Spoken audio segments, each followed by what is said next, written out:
ये वृद्ध माता पिता 80-90 वर्ष का बूढ़ा पिता और कुछ नहीं चाहता। इसकी समस्त कामनाएं समाप्त हो चुकी होती है और ये तो ये चाहता है कि मेरी संतान अगर ड्यूटी से आए, ऑफिस से आए, खेत से आए, आकर के 2 बात मेरी संतान मेरे साथ कर लिया करे, मेरे हाल चाल पूछ लिया करे। अगर बेटा ड्यूटी से आकर के पिता के चरणों को छू करके पूछने लगे, पिताजी नमस्ते, एक बात तो बताओ पिताजी, क्या आपके शरीर में कोई कष्ट है? अगर कोई परेशानी हो पिताजी, परवाह मत करना किसी बात की, केवल बस आपको बताना है, चाहे मुझे आपको डॉक्टर के दिखाना पड़े, हॉस्पिटल ले जाना पड़े, लेकिन पिताजी अब हम जो है समर्थ हो चुके हैं, अब तुम्हें चिंता करने की कोई जरूरत बोलो नहीं है। अगर संतान कितनी बात पिता से कह दे, बस ये समझ लेना हमने पितृयज्ञ को बोलो कर ही लिया है। लेकिन याद रखना, श्री राम भी इस पितृयज्ञ करने के लिए वनों में ले जाने कितने संकट उठाने के लिए तैयार हो गए।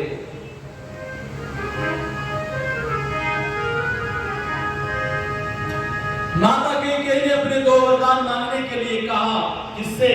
महाराज दशरथ से, और कहा कि महाराज आज मैं अपने 2 वरदान मांगना चाहती हूं। उन्होंने कहा मानो इसमें क्या बात है, क्यों सब चाहती हो?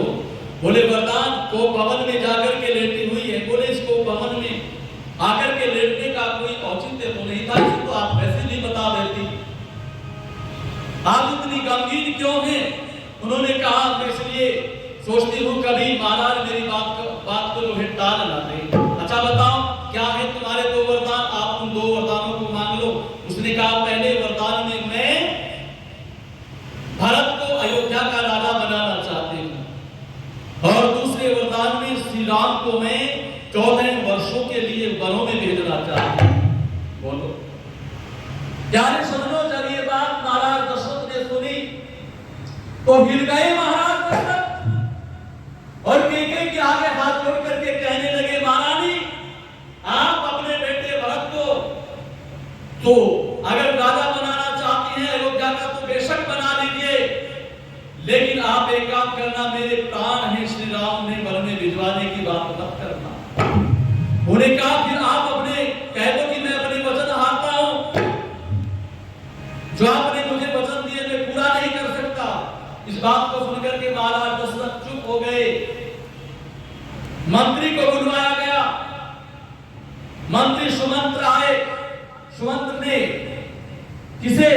श्री राम को सूचना दी और श्री राम जी जिस समय वहां पर पहुंचे और पिताजी की आंखों से आंसू बह रहे हैं, जमीन पर बैठे हैं पिताजी और आगे के चरणों में जब प्रणाम किया, पिताजी कोई उत्तर नहीं देते हैं, पिताजी मुख घुमा लेते हैं। आज श्री राम सोचते हैं अरे जब भी मैं अपने पिता के हृदय निकट आता था, मेरे पिताजी मुझे हृदय से लगा लेते थे, बहुत आशीषों की वर्षा करते थे, लेकिन आज पिताजी बोलना नहीं चाहते। श्री राम ने माता कैकेयी से कहा, हे माता आप ये बताने की कृपा करें क्या पिता के शरीर में कोई कष्ट है या पिताजी किसी कारणवश मुझसे रुष्ट है जो मुझसे बात करना नहीं चाहते? तो माता कैकेयी कहते हैं, हे राम आपके न तो आपके पिता के शरीर में कोई कष्ट है और न आपसे कोई उन्हें नाराजगी है, इसलिए बोले ऐसी क्या बात है? फिर उन्होंने मेरे प्रणाम का उत्तर क्यों नहीं दिया? बोले वो एक बात से घबरा रहे हैं कि कहीं राम मेरी बात को मानने से इनकार ना कर दे। बोले अच्छा ये पिताजी ने सोच कैसे लिया कि ये राम अपने पिता की किसी बात को टाल देगा? पढ़ना वाल्मीकि रामायण में बड़ा सुंदर लिखा है। उन्होंने कहा अगर मेरे पिता मुझे एक बार ये कह दे कि हे राम तुम हिमालय की चोटी पर चढ़ करके छलांग लगा दो, तो ये राम एक पल की भी देरी बोलो नहीं करेगा और यूं कहने लगा फिर क्या चाहती हो मां? उन्होंने कहा इन्होंने मुझे वरदान देने के लिए कहा था, मैंने अपने दोनों वरदान मांग लिए, मैं चाहती हूँ आप वनों को जाएं और जिस राज्य का आपको राज्याभिषेक होना था उस राज्य का राज जो है वो भरत करे। तो बड़ा खुश होकर के श्री राम जी कहने लगे इसमें फिर घबराने की कौन सी बात है? और यूं कहने लगे श्री राम कि आदेश जो भी हो नहीं टालेगा राम। अरे मेरे पिताजी एक बार महाराज दशरथ श्री मेरे पिताश्री एक बार आदेश तो करते हैं कि आदेश जो भी हो नहीं डाले करा,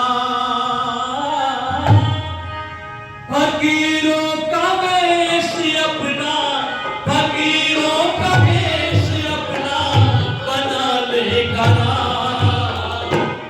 आदेश जो भी होना डाले करा, आदेश जो भी होना डाले करा, फकीरों का वेश अपना, फकीरों का वेश अपना बना ले करा, आदेश जो भी होना डाले करा, आदेश जो भी होना। राज तो क्या चीज खुद को समुद्र में डुबा दूं। अगर पिताजी एक बार कह दे वो आदेश तो करें एक बार, अरे राज तो क्या चीज खुद को समुद्र में डुबा दूं, दे लूंगा विष भी तन को अग्नि में जला दूं, दे लूंगा विष भी तन को अग्नि में जला दूं।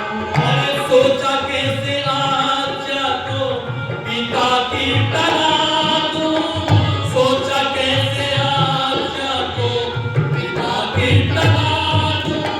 अरे आज ही अवध से मन को, आज ही अवध से मन को ये जाने का, आदेश जो भी होना डाले करा, आदेश जो भी होना डाले करा, फकीरों का वेश अपना, फकीरों का वेश अपना बना ले करा, आदेश जो भी होना डाले करा,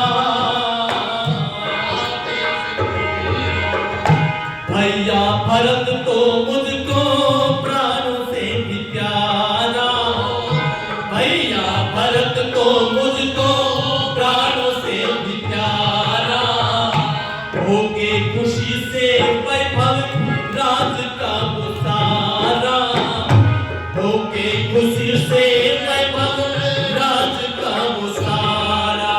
हर 14 साल जंगलों में रह करके न्यारा, 14 साल जंगलों में रह करके न्यारा, ये बिस्तर जमी पर अपना, ये बिस्तर जमी पर अपना लगा देगा, आदेश जो भी होना डाले करा, आदेश जो भी होना डाले करा, फकीरों का वेश अपना, फकीरों का वेश अपना बना ले करा, आदेश जो भी होना।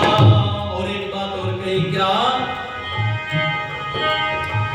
पिताजी के साथ मांगो ये इच्छा हो तेरी, पिताजी के साथ मांगो ये इच्छा हो तेरी, पिताजी के साथ मांगो ये इच्छा हो तेरी, वनों को जाऊंगा ना करूंगा न देरी, हे विश्वास रखना माता करूंगा न देरी, विश्वास रखना माता करूंगा न देरी, वचन जो दिया है पिता ने, वचन जो दिया है पिता ने, वचन जो दिया है पिता ने निभा ले करा, आदेश जो भी होना डाले करा, आदेश जो भी हो।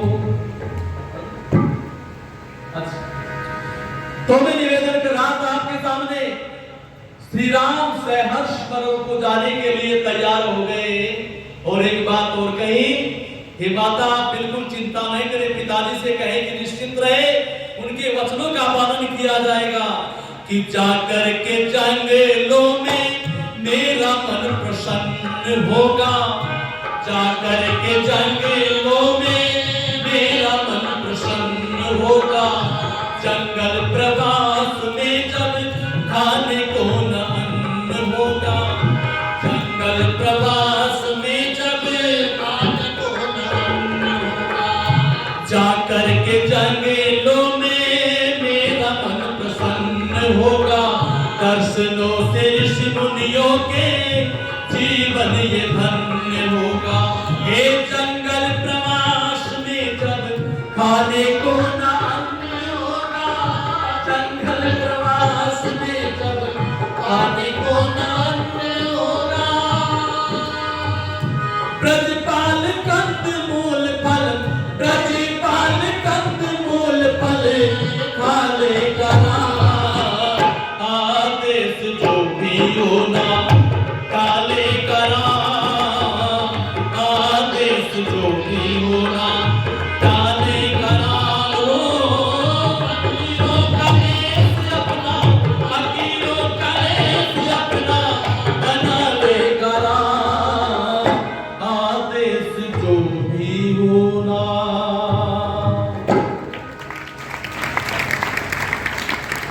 इसलिए हमें क्या करना चाहिए?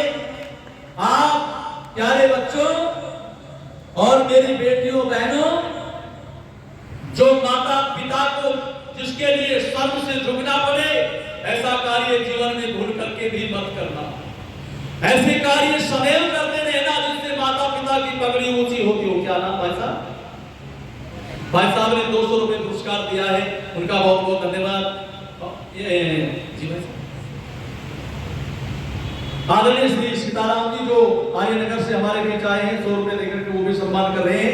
आप सभी ने मेरी बातों को ध्यानपूर्वक सुना है, इसलिए हम ज्यादा से ज्यादा माता पिता की सेवा करें। वृद्धा आश्रम में भेजने का मन में ख्याल तक ना रखें।